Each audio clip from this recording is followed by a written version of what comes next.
வணக்கம். அரசு நிறுவனமான oil and natural gas corporation ONGC ஒரு முக்கியமான அறிவிப்பை வெளியிட்டுள்ளது. கர்நாடகாவின் மங்களூரில் புதிய ஸ்ட்ராட்டஜிக் பெட்ரோலியம் ரிசர்வ், அதாவது மூலோபாய கச்சா எண்ணெய் சேமிப்பு திட்டத்தை உருவாக்க நிறுவனத்தின் இயக்குனர் குழு கொள்கை அளவில் ஒப்புதல் வழங்கியுள்ளது. இந்த திட்டம் ஏன் முக்கியமானது? நம்முடைய சந்தை நிபுணரிடம் தெரிந்து கொள்வோம். வணக்கம். கண்டிப்பா நீங்க சொன்ன மாதிரி இது இந்தியாவின் எரிசக்தி பாதுகாப்பை வலுப்படுத்தும் முக்கியமான திட்டம் என்று சொல்லலாம். இதன் முக்கிய தகவல்களை ஒவ்வொன்றாக பார்ப்போம். Point number 1. என்ன அறிவிப்பு?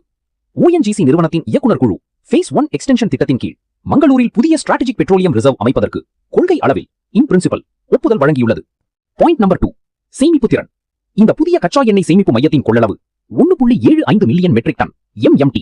இது இந்தியாவின் மூலோபாய எண்ணெய் கையிருப்பை மேலும் அதிகரிக்கும். Point number 3. Strategic petroleum reserve என்றால் என்ன? இது சாதாரண எண்ணெய் கிடங்கு அல்ல.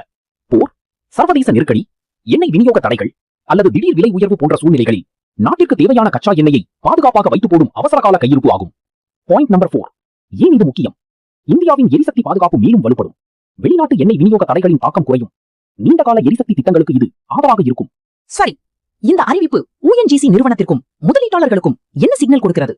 இது நீண்டகால உள்கட்டமைப்பு முதலீடு என்பதால் உடனடியாக வருவாயை அதிகரிக்காமல் இருந்தாலும் ONGC நிறுவனத்தின் மூலோபாய முக்கியத்துவத்தை மேலும் உயர்த்துகிறது. மேலும் இந்தியாவின் எரிசக்தி பாதுகாப்பு திட்டங்களில் ONGC தொடர்ந்து முக்கிய பங்கு வகிக்கும் என்பதையும் இந்த முடிவு உறுதிப்படுத்துகிறது. அருமையான விளக்கம் கொடுத்தீங்க. நன்றி சார். மேலும் இது போன்ற முக்கிய நிறுவன அறிவிப்புகள், பங்குச்சந்தை செய்திகள் மற்றும் முதலீட்டு அப்டேட்டுகளுக்கு தொடர்ந்து எங்களுடன் இணைந்திருங்கள். நன்றி, வணக்கம்.